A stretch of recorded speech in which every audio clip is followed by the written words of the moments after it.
Good evening, ladies and gentlemen. My name is Todd Scholl. I serve as the lead learner for the SCEA Center for Educator Wellness and Learning. Welcome to tonight's live stream. I'm very, very excited about our live stream tonight. A few months ago, I read a book, and it was a wonderful book called No Self, No Problem. And tonight we're going to be speaking with the author. The author earned his Ph.D. in cognitive neuropsychology at the University of Toledo, specializing in the differences between the left and right sides of the human brain. And he is the author of the best-selling book that I read, No Self, No Problem, and the workbook that has followed it. He was a professor at a state university in Pennsylvania for 22 years, where he taught courses on consciousness, mindfulness, left and right brain differences, and artificial intelligence. He's been a guest on several podcasts, including Buddha at the Gas Pump and the Chopra Well with Deepak Chopra. Ladies and gentlemen, please welcome Chris Niebauer. Chris, how are you doing tonight? Great. Great to be here, Todd. Thanks. Yeah. Well, thank you so much for writing this great book. I plowed right through it. It took me about 3 or 4 days, and I just have so many notes and so many thoughts, and felt like this would be a really great thing for us to explore with educators, because I feel like sometimes as we prepare to be teachers, we talk about pedagogy, we talk about, assessment, we talk about discipline, but we don't spend a lot of time talking about neuroscience, and I feel, or psychology. I mean, there's a little bit of that educational psychology, but I feel like some of the content of your book there were so many light bulb moments for me. Let's just start there with let's start with the idea of self. In your book, you talk about how the left brain is kind of responsible for categorizing and labeling objects, and that your idea here is that the left brain is sort of constructing this notion of who we are, what our self is. Can you explain a little bit more about the notion of the self and maybe its mental construction and how it may be not quite as it appears? Yeah, well, that's a question us humans have been pondering for a very, very long time. Know thyself. How old of a question is that? And for the ordinary person, the self has a certain appearance to it, and it seems to be continuous. We seem to be the same self we were. If I look back memories when I was 10 years old, it seems like there's the same 10-year-old is sitting here right now. So there's that continuity of the self, and it has a certain stability to it, which is strange, because really, when I look back, it's hard to really find any similarities between my 10-year-old self and my 57-year-old self. Very few. And so we're confronted with some really strange things when it comes to the self that are difficult to discover just through introspection, although some people have been quite successful with that. And the neuroscience of the self has been a really interesting endeavor, not because of what they found, mostly because of what they haven't found. And so it's one of the questions that we ponder when we engage in self-improvement. And when we that's why people become educated often. They want to improve the self. We want the self to be happy. We want the self to be successful. And so there's a very famous, he's a philosopher, but he really went into neuroscience quite a bit. And he wrote a book called Consciousness Explained. And he was talking all about the self through most of it. And then we find other neuroscientists like Michael Gazzaniga, and he was with all the split brain patients back in the 60s and 70s. And these are actual people who had their brain cut, the left and right sides of the brain severed through surgery, leaving the left brain isolated, so it no longer could communicate with the right. And through all this, they found that the left brain seems to be very interpretive. It's a great storyteller. It's a great pattern detection system. In fact, it's so good at patterns that us humans, we can look at randomness and we will find patterns. And just to give you a real interesting example of this, they had a study where you had to predict. So a light was going to blink, and it was going to blink on the top or the bottom. Each particular trial was random, but it was set up so 80% of the time over the course of the experiment, it would light up on the top. So humans, we got about 67% right because we were always looking for that. The left brain was trying to find out what the pattern was, or maybe 2 times on top. And rats, with their non-interpretive mind, just hit the top button all the time, and they got 80% correct. And so it's a mixed blessing of sorts. So this unique ability to detect patterns has allowed us to figure out a lot about the universe, but at the same time, it is also so much in overdrive that it creates patterns that may not be there.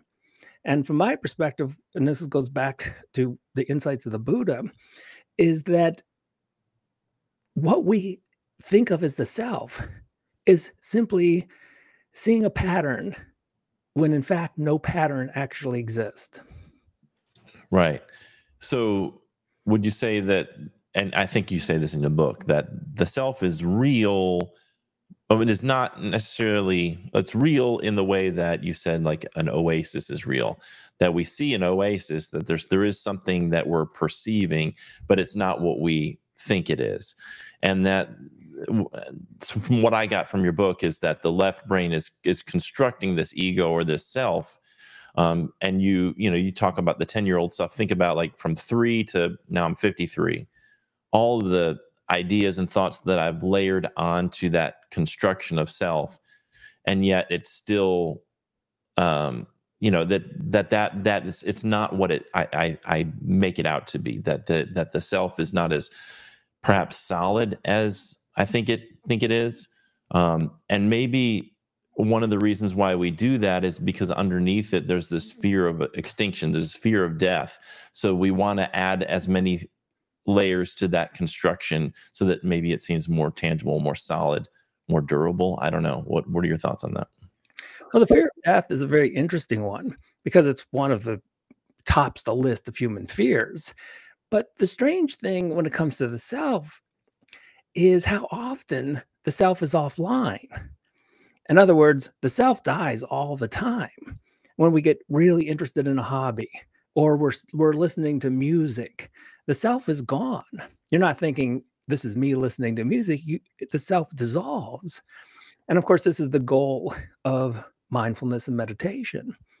And they dissolve the self. And all of a sudden, that's a very peaceful place to be, because one of the issues with the self, and you can examine, your listeners can examine this for themselves, is that when you go through the list of all the problems in your life, they're all me problems.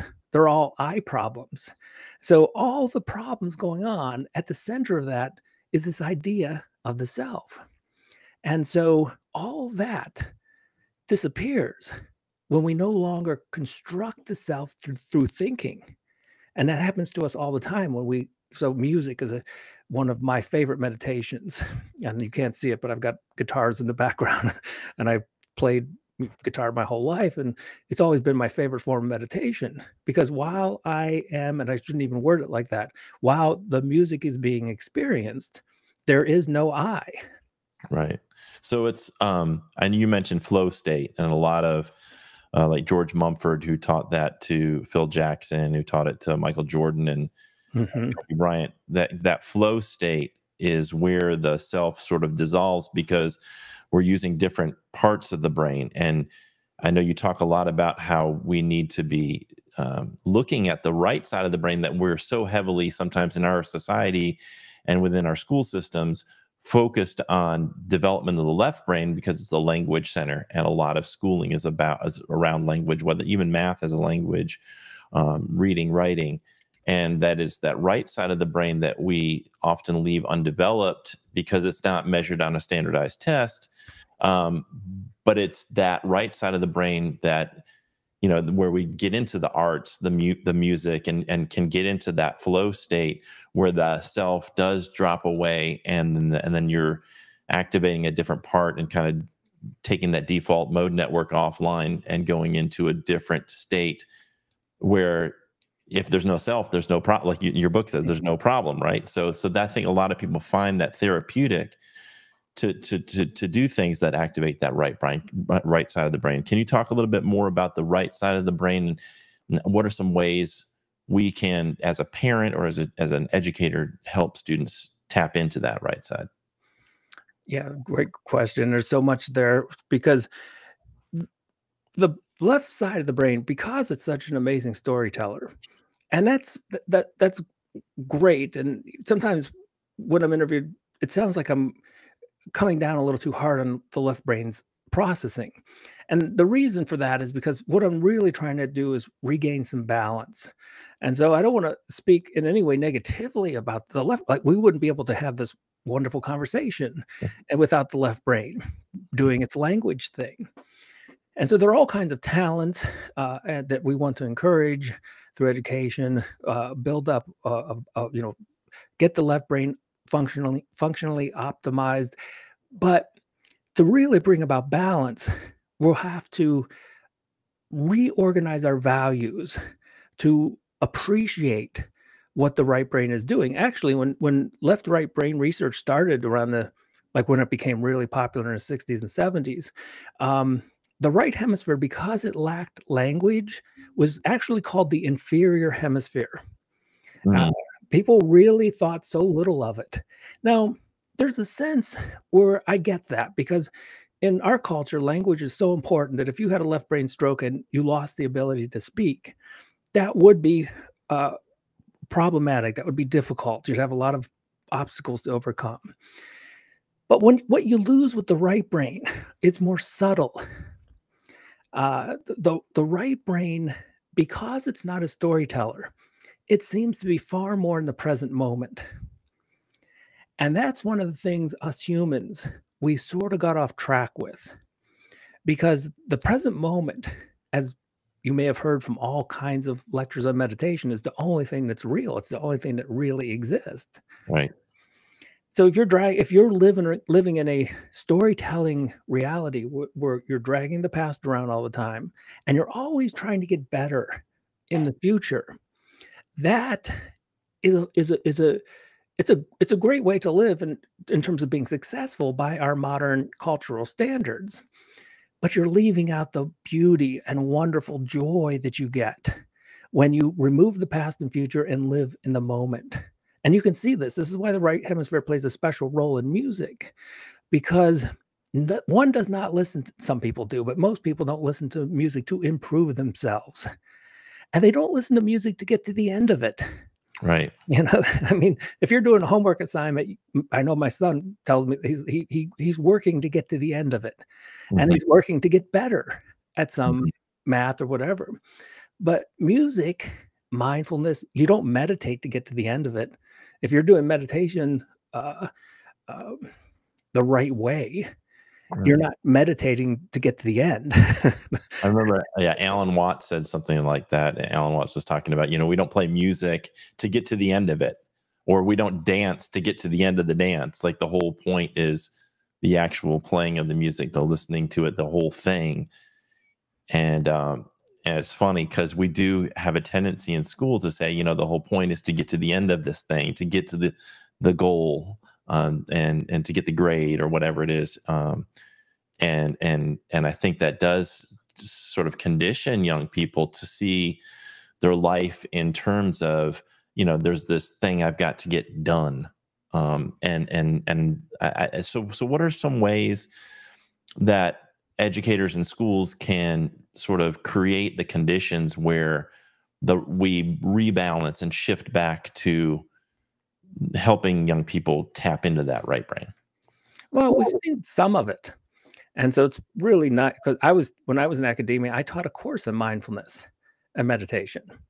And so that was and I had, the class was filled every time, and it was filled with business majors and people who, they weren't taking this because they were trying to get a minor or they weren't taking it for course credit. They literally, and I had people stop by. They'd say, like, I'm not taking the class formally. Can I hang out? And I always welcomed anyone who wanted to join the class to do that exact thing, because how do we get back to the moment? Right. And education so my daughter's in college right now, and I just talked to her an hour or so ago, and she's so worried, like, okay, when I finish this degree, then what? And Hmm. then when I finish that, if I go to law school, then what? How am I gonna? And that's too overwhelming for any human being to take all of your life and try. See, the left brain loves organization. It loves to plan things out, and it's very sequential. And so it's one thing at a time, and that's what our lives become. First bachelor's, then law school, and then you know Right. start a job, and that's too overwhelming. And so you really bring it back. And I said, look, and I told her, the only thing you've got to decide is what to have for dinner tonight. Right. That's it. That's your only decision today. And there are all kinds of ways to bring things back to the moment. And one of them is to start to recognize how often you are in the moment. And Hmm. it's more often than we think. So what happens is you can go for a walk in the woods, and that left brain voice in the head that's trying to tell you that your bill are late, and you've got a meeting next week, sometimes that goes silent. And it'd be a wonderful walk where you just hear the birds sing for a while. Right. But then it comes back online and it says, oh, you were zoned out. That wasn't a very productive walk. You didn't get anything accomplished, because that's the left brain judging it from its vantage point. Mm. But we can start becoming more aware that, wow, that was a really interesting. But when I was walking, there were no problems, and I wasn't trying to get anywhere. Right. And that's a revaluing of what the right brain is really good at. And we've come a long way with this, with things like compassion. The right brain seems to play a special role in compassion and empathy with others. And it seems like we are doing uh, a pretty good job of bringing those back as important things. And again, we what happens is, uh, the left brain is still kind of interfering. So we may do an act of absolute kindness, but then we post it on social media. So when we do the act of kindness, that's your right brain seeing compassion and stretching out to feel the other's existence. But then the left brain comes online and says, let's post this because we'll get a lot of likes. Right. And so I used to have my students, I'd say, look, one of these assignments, it's going to be tricky because we're going to do acts of kindness all week, but I don't want you to tell anyone about them. And that brings it back to the moment, and it brings it back to the appreciation of doing something without a goal in mind. Right. And so that's a really interesting practice. Like, just once a day, say, okay, I'm going to spend the next 15 minutes not goal oriented. Mm. Nothing has to be done. I don't have to, maybe you'll just sit there, but there's no particular goal that you have in mind. Right. And it's really interesting in this culture that, this whole grind culture and feeling like I've always have to be working on, it always has to be some kind of self-development, some kind of, working and reaching towards a particular goal. And I do think we absolutely condition children to to tie their value and of their time, like it's a waste of time if you're spending time not moving towards a particular goal. And I think that we really do them a disservice. And I really appreciate the fact you brought up mindfulness meditation, because that's something that we do through our centers. We offer mindfulness retreats for educators. How do you how do you um, suggest that? How do we? I ask this a lot of people who are into that mindfulness space. How do we tap into that mindfulness and also do that in a secular way and honor the sort of separation that I think most of us want to see between church and state? How do we integrate mindfulness and this sort of brain training, if you will, in a secular way? Yeah, it's a great question, because when I started teaching mindfulness at a state college, there's particularly when I started writing books and I used the phrase Buddhism, how is Buddhism how's neuroscience catching up to Buddhism? And then there's a lot of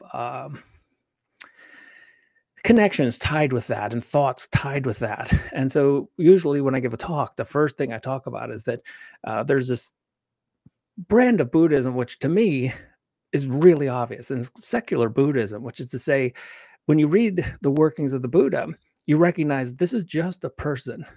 And so we referred to him as the Buddha, meaning he was awake, referring to his insights about the mind. But the Right. Buddha was just one of the first psychologists Right. out there. He had no metaphysical. If you read his works very carefully, there are no metaphysical speculations about after death. He was only concerned with breaking the cycle of desire and unsatisfactoriness, because we're always on that, they call it the hedonic treadmill now, that you want this job and then you get it, and then suddenly it's kind of boring, then you want the next job. And so Mm. he was trying to, through mindfulness and meditation, which is part of his method, to bring us back to the immediate moment and Mhm. to appreciate um, the just our existence as it is. And there's this wonderful irony that, so we use the mind so often, um, but if you and that could be why we sleep so much, because if you look at long-term meditators, the more mindfulness, the more you give the mind a break during the day, it seems that's the less you need to sleep at night. And so because we're such overthinkers and we're using the mind all day is probably one of the reasons why we need so much sleep. But yeah, I start off reminding people that these techniques, they're old, 2,500 years old, but there's nothing really attached to them outside of the field of psychology. Mhm. Yeah, there really is kind of this conflation sometimes. Um, I forgot who put it this way, but I was listening to a podcast and he said that in the West we think science has only been done by people in labs with white coats on, and then we discount centuries of really scientific exploration into the mind and the way the mind works, into really psychology. It just wasn't done in a lab. It wasn't done with a research grant. It was done by people who just spent time investigating the mind. And yes, there were metaphysical sort of cultural things that grew up around some of that, but to dismiss it all and just say, well, it's all religious poppycock is kind of really does a disservice to the conversation. And it kind of reminds me of the part of the book where you talk about language as map making, and that we mistake the map for the place, or as you mentioned, the menu for the food, or the symbol for what it represents. And then we get into, you say a word like Buddha or Buddhism, and all of a sudden, you have a map of what that means, and I have a map of what that means. Talk a little bit about language as map making, and how maybe try to tie that into um, how educators can help students unpack that. That's kind of a deep concept, that the words are important, but they're just symbols. And that's what Zen Buddhism. So again, there's lots of baggage with Buddhism, and there's also a lot of baggage with Zen Buddhism. But really, what Zen Buddhism was all about was the recognition of our thinking as a map for the territory of reality, and getting back to just reality itself without the thinking baggage. And so that's one of my favorite Zen sayings is that I can use words without being fooled by them. And so when we get into a left brain culture like ours, uh, language takes on a special significance to it. It no longer is just a map of the territory. It is something that is in and of itself a type of reality. And so you can see this. It started in France about around the 1950s. This whole movement called postmodernism.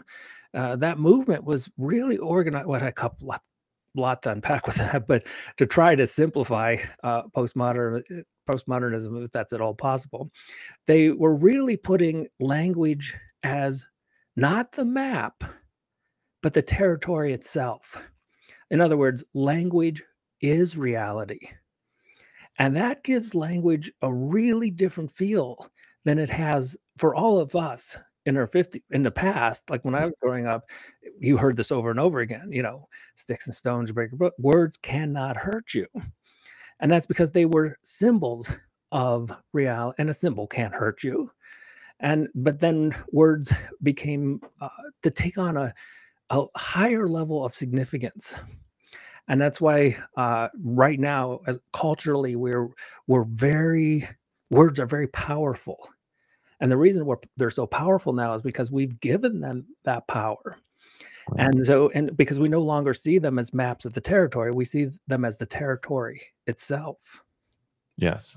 And so how do we in a this is what how do we in a context where standardized tests are sort of set up as the god, and those are measuring language skills, and that's the primary purpose for schools. It's not what it should be, but that because that's how schools are measuring success, and how policymakers determine whether schools are successful. How do we integrate this understanding of kind of reorienting towards helping young people see language as symbolic? Because I think this ties into parts of your book where you talk about when we get so heavily focused into the left brain, and we build up this strong sense of self, and you're doing that mental time travel because the storytelling is past and future, and that gets into negativity bias because we tend to stick to the negative stories. How do we undo that? How do we it's just hard for me because the mental health aspects of this that you talk about in the book are really important for people to understand. Like, this is one of the reasons why I think we have increasing levels of depression, anxiety, and other mental health issues, is because we've so heavily focused on the left brain that it's almost like it's on steroids, and it's created this imbalance. So how do we address that? And feel free to correct anything I said and dive deeper into that part of the book. I love the way you put that, the left brain on steroids. I've actually used that expression myself because I think it so accurately describes a very useful tool. And as I put in the book, are you using the tool, or is the tool using you? And so we've taken this incredibly useful tool, and now it's using us. And I think you're absolutely right about the cause of the higher levels of depression, the higher levels of anxiety. Um, One of the things that I would do, so again, if we look at the two sides of the brain, one other way we can look at it is that the left brain is literal. And we know this because people with right brain damage, so you take the right brain offline and you only have the left brain, it will always interpret the literal meaning of what you say. And so if you're walking across the floor and you hit your foot into something, you say, "Oh, that's great." Someone in this condition with just the left brain would say, "Well, why are you happy that you hit your foot?" Like, they don't get the sarcasm. And so the left brain is very literal. The right brain is far more in touch with sarcasm, but also humor, which is a very subtle thing. It's a very, why do we laugh? It's weird. It's a strange thing that the thinking mind can't understand. This is why we don't have a theory of humor. So you can look at your psych books, like, no one has a I mean, they've tried, very much, but when it comes down to it, humor is as much a mystery as consciousness is. We really can't explain it. So when I did my mindfulness classes, the first thing I would do is get the right brain going by joking around and just getting a very light kind of atmosphere. So, everyone felt really safe, and like we don't have to walk on eggshells. Get everyone to feel like they're at a comedy, when you're at a comedy club, the magic of what a comedian does, you don't know, particularly when they're improvising, like, they don't know what they're going to say next. Right. And that creates this really interesting creative atmosphere. All that gets the right brain going. Then I would hit them up with a very simple mindfulness exercise. And so I think that kind of context is really important, because if you go into it serious, and it is, there's definitely a sense in which it is serious. Our rates of anxiety and depression are historically high, particularly for people around their 20s. And that you could say, well, that is a problem. So, but the irony is we'll fix it by not taking it so seriously. There's a certain magic that happens when we relax our Yeah. efforts. And in the East, they call this wu wei. It's no effort. And I know this from my mistakes I've made. When I was in my 20s and I was very anxious, I would try so hard to meditate. And that's a contradiction in terms. Right. You trying to meditate uh, is absolutely, it's just futile. But if you get things going where people are kind of having fun, and it takes a different it takes a different feel to it. And all of a sudden you'd like, okay, let's do a real simple meditation, and let's go in the workbook. I focus on very small steps, so small. You probably the quantum level small. You couldn't get any smaller. So when we did mindful eating, I'd say, look, we've got all this food here. Let's just have one mindful moment, one, and then the rest we can go mind wandering again. And so by making it so small, because a lot of people, when they start off in meditation, their first goal is 20 minutes or Right. 10 minutes. And I take that back down. I'm like, let's just go for 5 seconds. Right. Make it so small that what that does is it disarms the left brain. It takes the left brain by surprise. It's not threatened if the left brain's offline for 5 seconds or 10 seconds.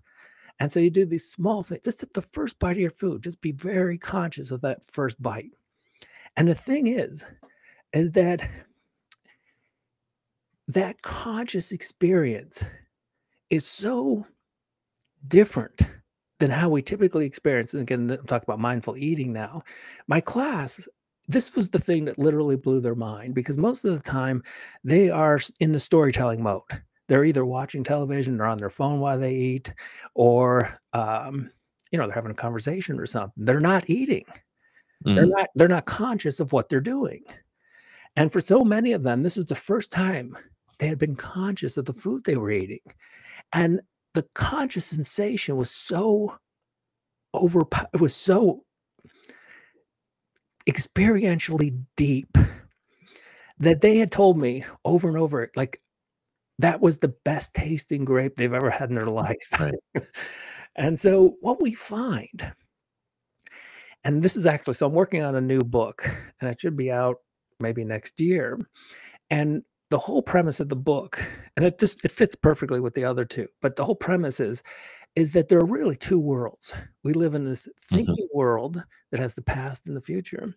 And then we have this, what I call the real world of conscious, direct experiences. Once you reorient your experiences towards the immediacy of what's going on, those experiences are so filled with joy. They have no problems, Mm. and they are so intense that one really gets confused why we mind wander in the first place. Right. So yeah, there's that sort of, I noticed that myself, where I get lost in rumination, and um and then there's this shift over into, oh yeah, I'm ruminating. Let me come to the present moment, and there is this shift. It's a really qualitative shift. And I think people do this naturally, like you said, like pick up a guitar or do whatever they love, go out and play basketball, whatever they enjoy really doing, and can kind of, it shifts them into it, and that's why one of the reasons they probably love doing it. But I love the idea of meditation, or mindfulness meditation, as a way of cultivating or training the mind, not only to be able to make the shift, but to recognize the shift. because I think a lot of people don't recognize the shift. They just do it. No, it feels good. Once you recognize the shift and you can kind of say, catch yourself in that ruminating left brain kind of oriented space, you start to see how you can shift out of it. And it's so, for me, such a relief as a person who has anxiety, as a person, I still struggle with it, but so much less than I used to because of that awareness. It's really just a shift in where we're training our attention. And I love the idea of using humor too, because I think that what that does is it helps deconstruct that self a little bit. I think the humor kind of, because once I know I'm safe and this is going to be like, we can laugh. If we can laugh, then the vulnerability can come out a little bit. The authenticity can come out. I'm not worried about constructing myself or interpreting how I am in this space. But so the humor allows me at least sort of take off that layer. You suggest that the brain sees patterns that aren't there and stories that aren't true.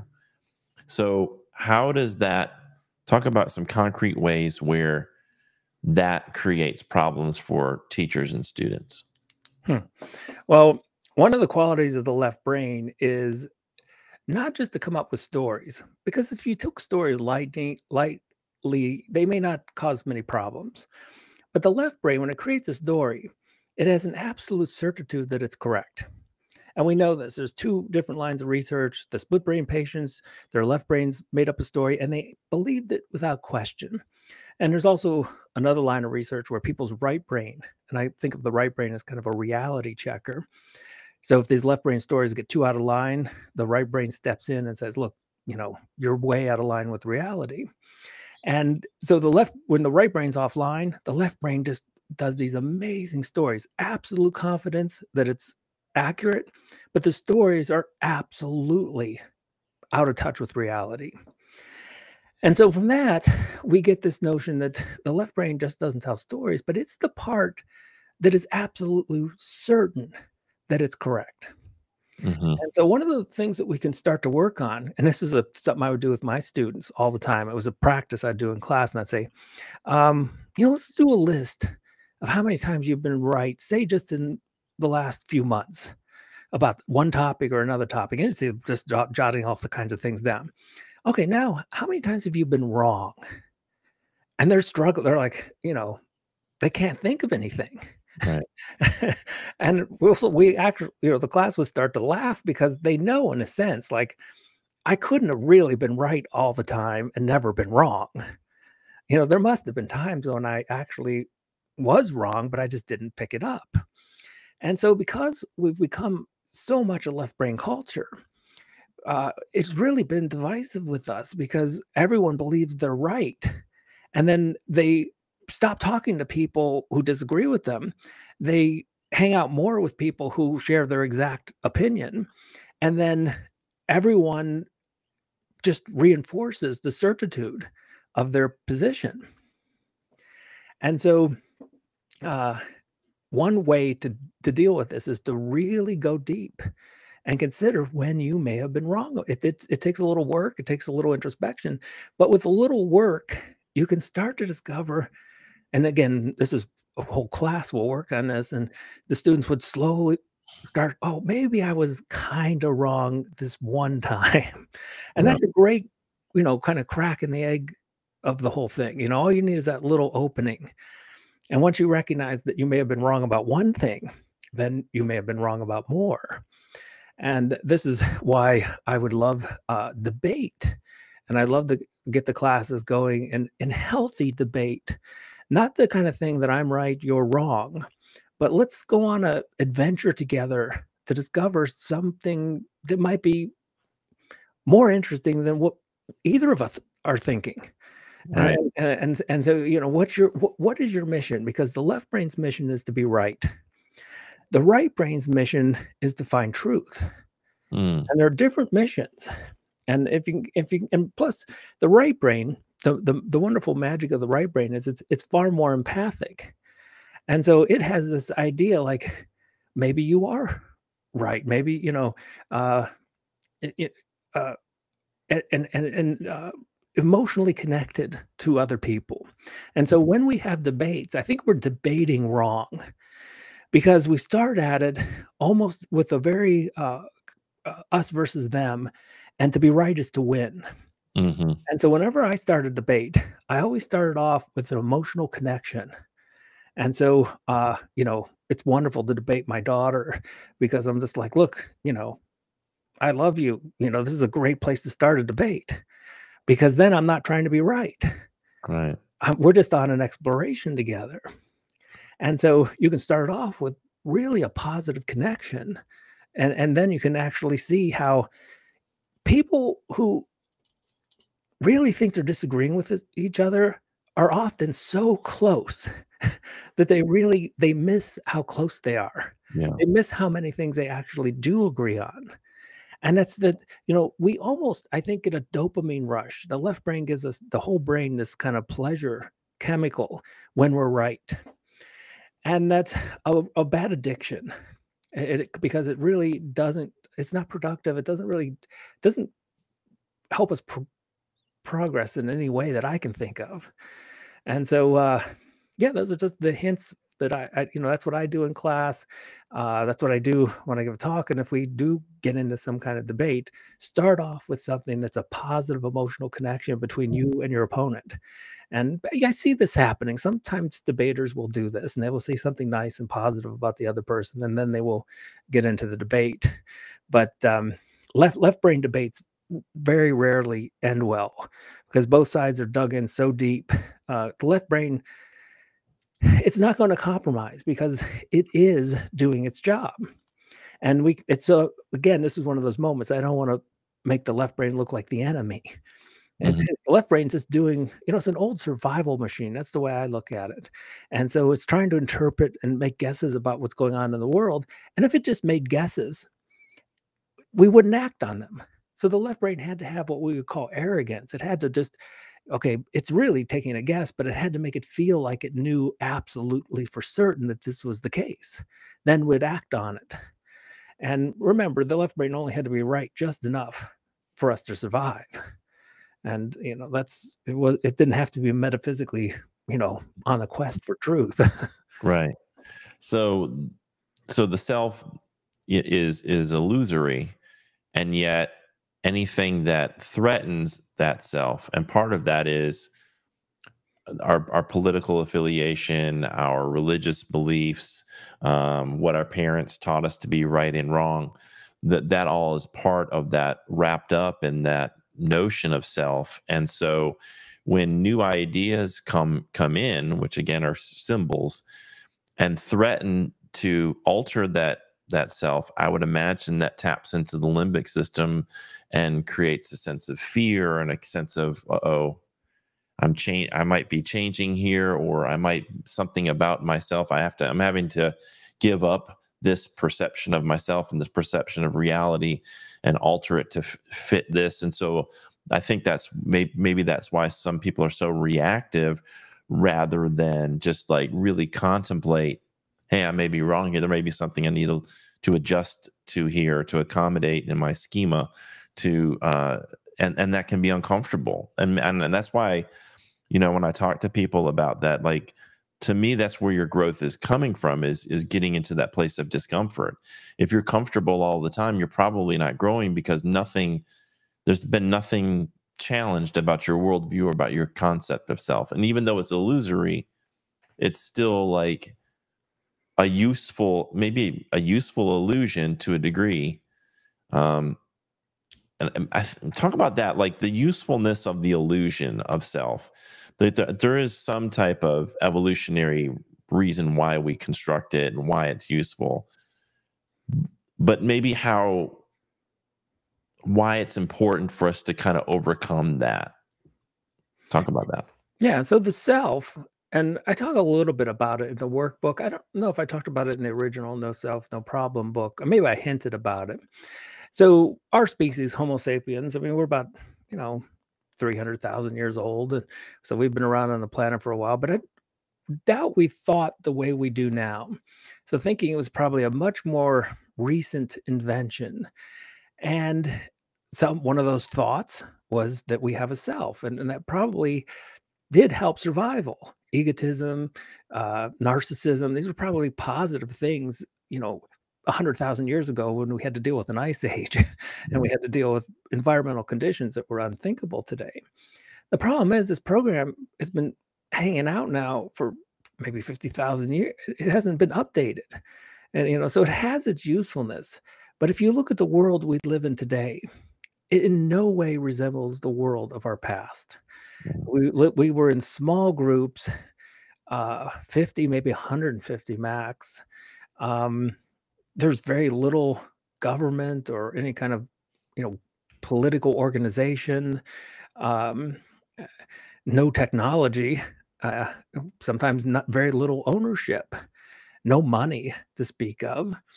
And so just about every part of what it means to be human has changed in way too short of time. And we are now surrounded in a technological world. We can speak out to, some people speak out to millions of people at a time. Mhm. And there's this thing called fame. Fame wasn't around even, a couple thousand years ago. No one was famous. And fame just happened very recently when we became one interconnected world. And now one person can be known by millions, if not, billions of people. And that's a very strange thing. It's really new for us. And we really have had no time to kinda prep that.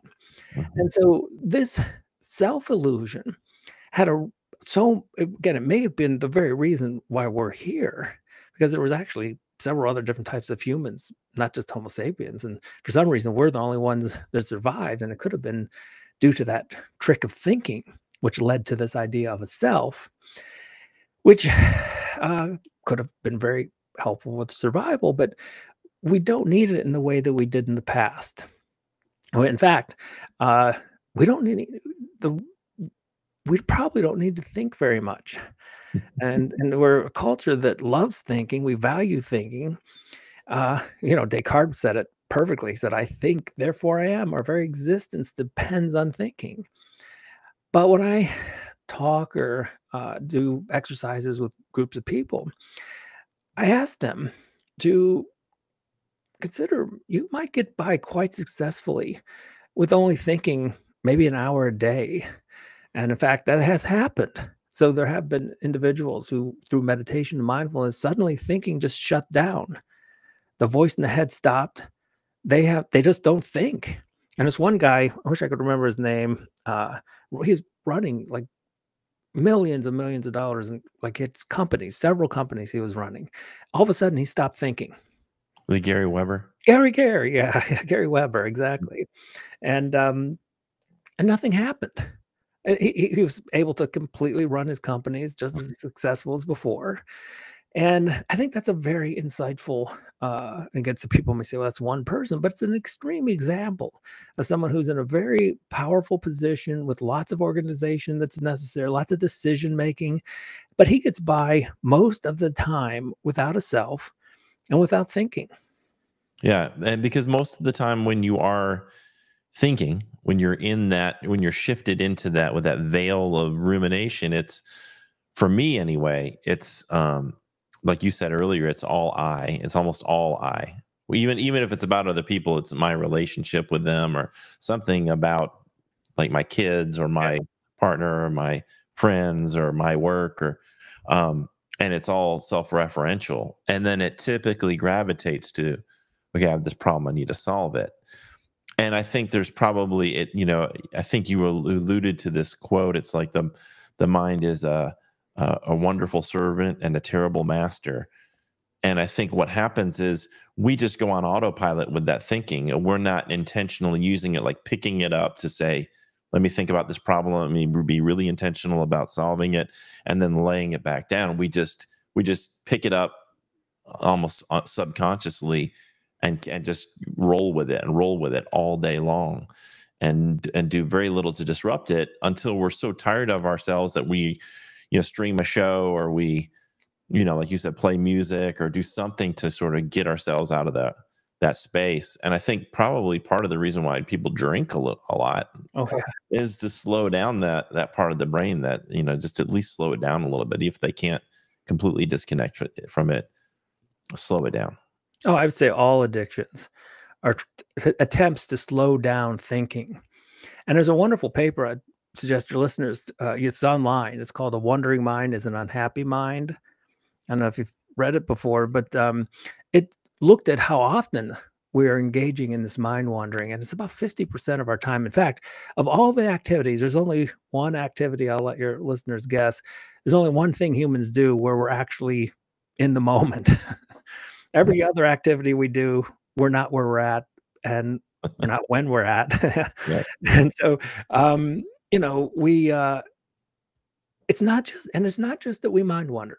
They did a really interesting statistical analysis where they are actually able to show that it is the mind wandering itself that's causing the anxiety and it's causing the depression.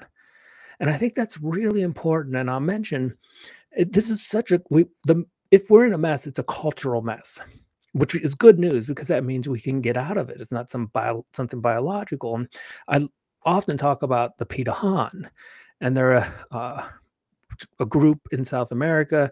They live as closely as you could imagine to our hunter-gatherer ancestors. The fascinating thing about them, they don't think unless there's a problem that needs to be solved. Mm. And so they live almost entirely in the immediacy of experience. And the most remarkable thing about this group of people, who they may be extinct now, I haven't followed up. They were down to just a few hundreds not that long ago. But when Westerners first interact with them, they are totally taken aback by how happy they are. They've been described as the absolute happiest people on the planet. And there's a documentary called The Grammar of Happiness, really wonderful to check out. And the book, Dan Everett actually went down and as a linguist, but ended up writing the book more about the differences they have in psychology. What we might call them primitive, but they are so much happier than any of us, and their happiness comes from being in that immediacy of experience. And so the book is called "Don't Sleep, There Are Snakes," and I think it was a great title because it showed how hard their environment is. People would die. The hardships they lived with are very similar to what we would imagine the hardships our ancestors had to deal with. And now here we are. We have so many comforts. I don't worry about snakes ever. Maybe sometimes in Western Pennsylvania, but it's a rare moment. Their whole life is worried about those physical hardships, and yet they are the happiest people on the planet. So that's a very interesting secret, and I think it comes down to spending most of their time in the real world. Yeah. You also mentioned that I think this is really practical. The left brain, when we're complaining, we're in the left brain, and when we're showing gratitude, we're in the right brain. And you also mentioned the right temporal parietal junction. And I'm wondering talk a little bit about that. I think it's RTPJ for short, right temporal parietal junction. Talk a little bit about that part of the brain and how and why we should be developing that part in our students. Well, the interesting thing is there's this whole research field called metacognition, and that's just thinking about thinking. Mhm. And we're not very good at it. So we're not very good at even knowing our own thoughts. We're terrible at knowing other people's thoughts. And so when we walk around and we say, well, this person's thinking this about me or this, probably not. And so you could really relax. If you have a thought about what someone else is thinking, you're probably wrong. And that's because thinking is pretty new. But when it comes to feeling, and that's what this part of the right brain is all about. Like let's imagine, just I had a needle and I just stuck it in my hand right now. If you're watching this, you'd probably cringe because we have this built-in mechanism in the right brain that helps us feel what others feel, Mm. because feelings are so much older than thinking. And so at a feeling level, we are all deeply connected. We feel others' pain. We feel others' joy. One of the things I would love, I always did this in my class, and it's so, it was one of my funnest things to do as an experiment. And I would go on like YouTube or something, and I'd find just people laughing hysterically.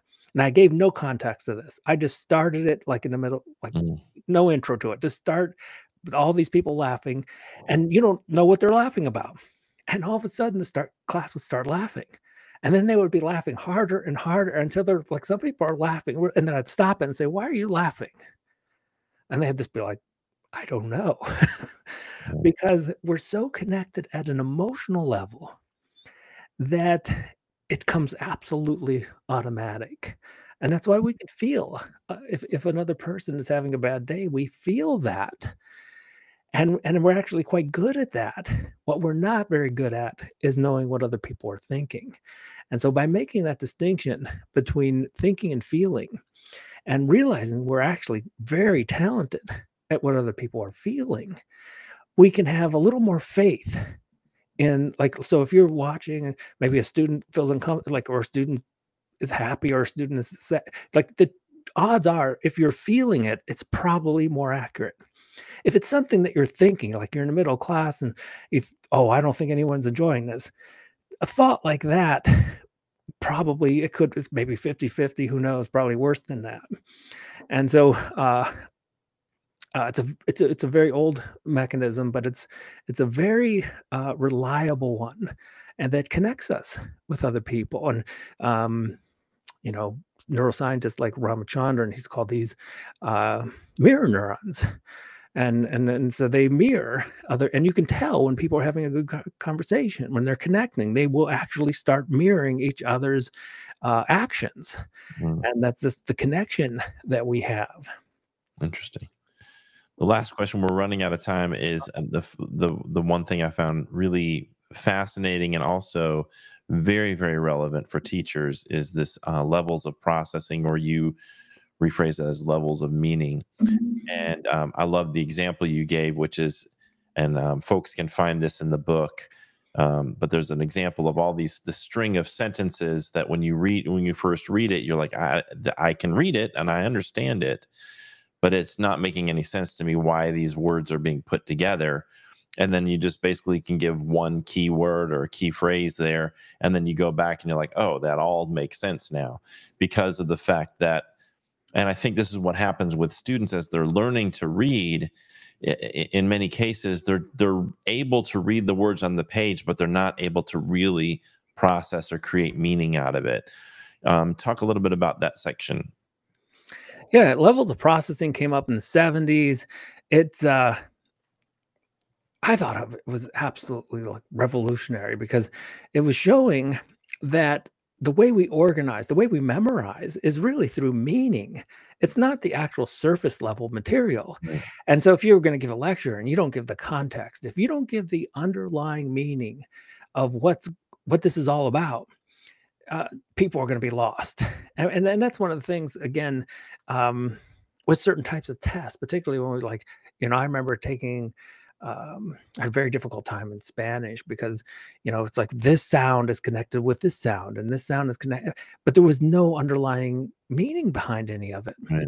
And unfortunately, well, of course, there is when you're 2 years old and and you're in an environment. That's how none of us had to study language. We just picked it up because it was embodied with meaning while we were learning.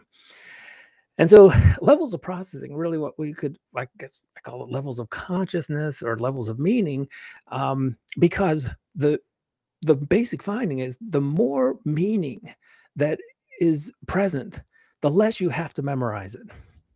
And so there's a trick I would tell my students, and I would say, look, because we're not good at analyzing our thoughts. And so I would tell them, read, well, I'll tell you two stories with this if we have time, but Sure. I would say, read one or two paragraphs, close the book, and then pretend you're lecturing. And people would do this, and it was always shocking to them because they would read it and they thought, because they were at that thinking level, that I think I understand what I just read. And that's an illusion. They had no clue what they just read. And because they were not going deep into the meaning. And this is why teachers will often say, like, you really only get something when you teach it. Because when you're teaching, you can have the notes in front of you, that doesn't look very good, or you go down to the essence, the meaning. Now you're no longer memorizing words. You're at the understanding level. Once you get there, Mm. you can use any kind of words you want to describe it. And so I tell students, like, do this, and what you'll find is you will start to slow down when you read, because the you would slow down to the point where you're actually getting the context and the understanding. And so it's going to take a little, so that's what the research shows. It takes you a little while to process the deeper meaning. But once you get the deeper meaning, it's almost a permanent memory. You're Right. like, when I studied for my dissertation, or we had to do these qualifying exams, and you had to read hundreds and hundreds of pages, but I would always walk around pretending that I was lecturing it. Yeah. And there are parts of that I still remember, because I got past that illusion that we all have when we first read something. You just look at it and go, "Oh, I understand it." Hmm. And I would do this with a passage from Jean-Paul Sartre, the philosopher who wrote a practically incomprehensible book, Being and Nothingness. And I would take that paragraph and I would show it to the class, and I'd say, "Okay, take a look. I'll give you 5 minutes." And then I would remove it and I'd say, "How many people get this?" And not all kinds, maybe 3 hands would go up. And I'd say, "Okay, explain it." And there was just absolutely, it took a while, but eventually they'd say, "I don't get it. I have no clue." And that's because we're not dealing with the meaning. And here's the cool part about this. All of our existence is around meaning, whether it's memorizing some words, you need to find the meaning that's going to connect them, or what a book is about, you got to get the meaning, not just surface level words. And Viktor Frankl put this together in Man's Search for Meaning. What he recognizes is that when people were dealing with the meaning level of their existence, like my life has meaning, those people tended to survive. Those people had some ability to survive the impossible.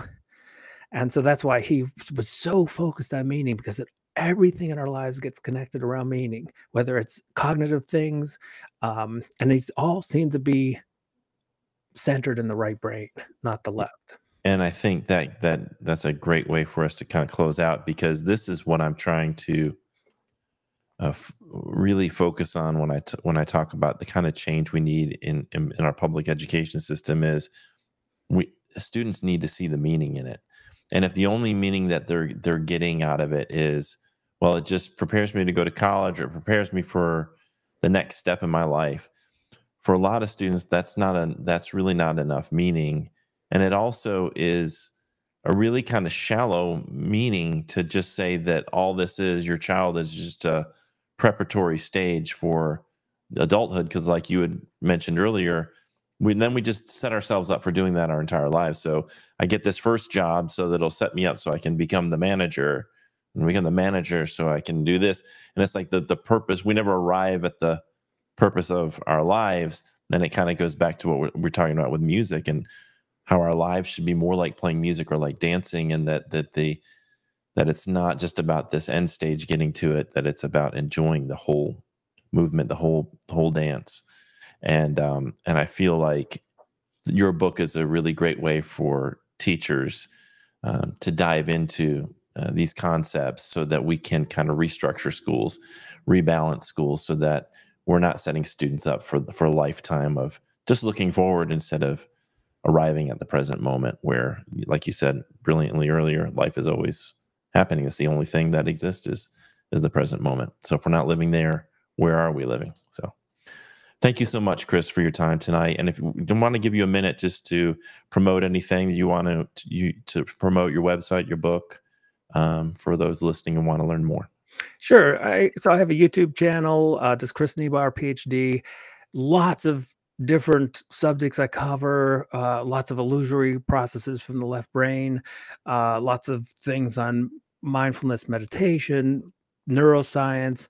It's really just, in fact, if anything, it lacks organization, because it's just whatever I creatively feel like doing that day. And it's like, 350 or so videos. So it's probably does need a little bit of left brain organization. I have a web page, and you can get some basic stuff that also is this Chris Niebauer, Ph.D., and a Facebook channel that's Catching Up with the Buddha, and just have a lot of fun with this stuff in terms of different posts, little pointers here and there, and just keep an eye out. Hopefully this, in fact, the new book, I'm playing around with some titles, and I think I'm going to call it the Waking Up from the Dream of Thinking. Okay. And something like that, to show, to kind of get us back to, instead of living the dream, this, illusory dream most of the day, just have that come up occasionally and just spend most of our existence in actual conscious reality. Yeah. Well, I want to thank you for No Self, No Problem. It was one of those books that it took me a long time to read because I kept stopping and doing that meaning work, trying to connect it to the work that I'm doing, connect it to education, connect it to my life. And there were just so many moments that I just had to stop. And my partner and I were reading it. We just would stop every 5 to 10 minutes and just talk about the section we just read. It's a really wonderful book. And I just want to, again, recommend to everybody to pick up a copy of No Self, No Problem. So thank you again, Chris, for your time tonight, and appreciate your thoughts and your wisdom. Oh, well, thanks. Enjoyed the conversation. Appreciate it. All right, everybody. That's Chris Niebauer, author of No Self, No Problem. Highly recommend that book for you.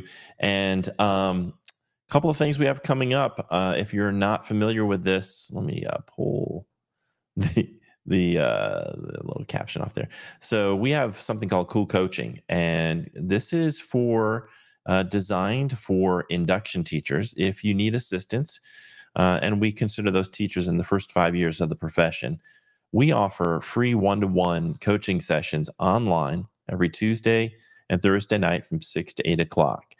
Angie Brush, Stephanie Johnson, and Dr. Marcella Weinsteiner, who created the program, are online, ready to work with you one-on-one. So you can go to them with questions, or if you need advice about anything relative to your teaching, they're there to support you. And you can find out more on the Cool website at cool.us/coaching.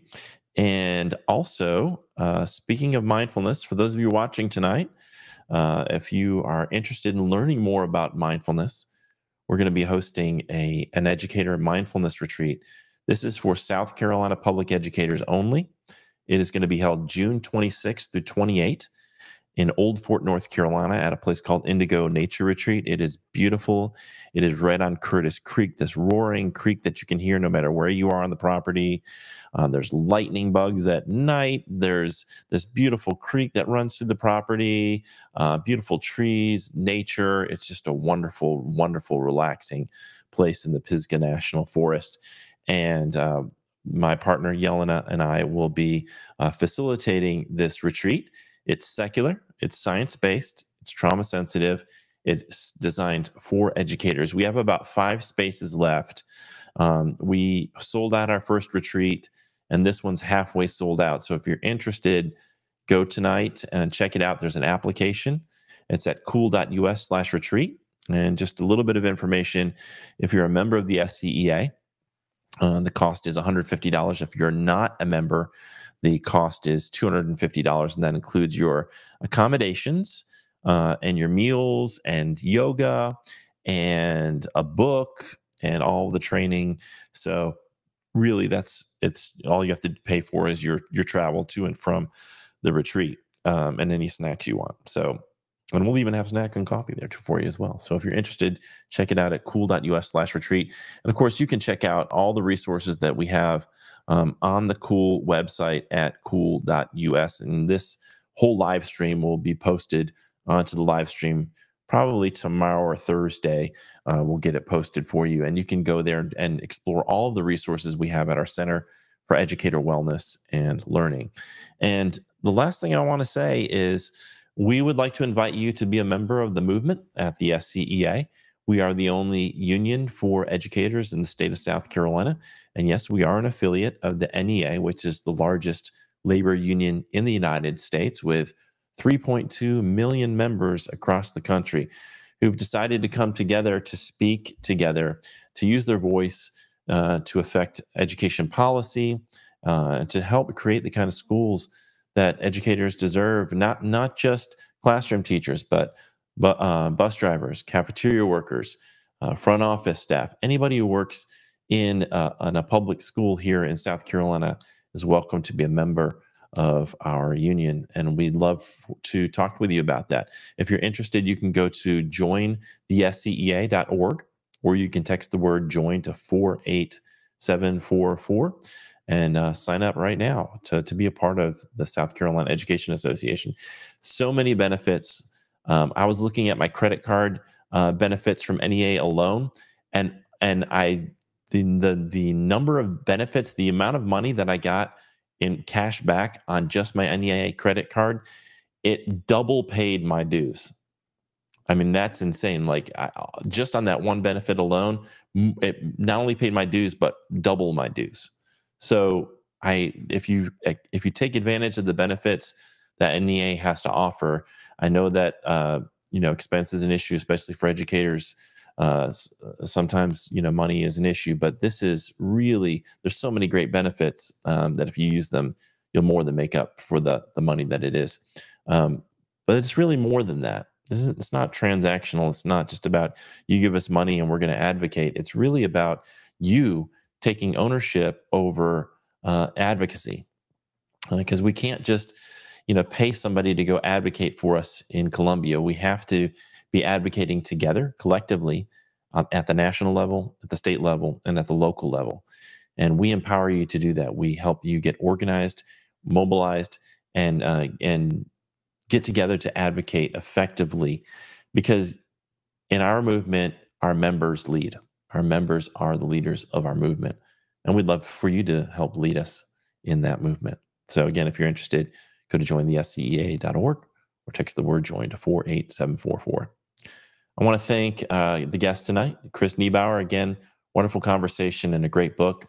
We will see you next week. We will have a live stream with Alexandria Murray.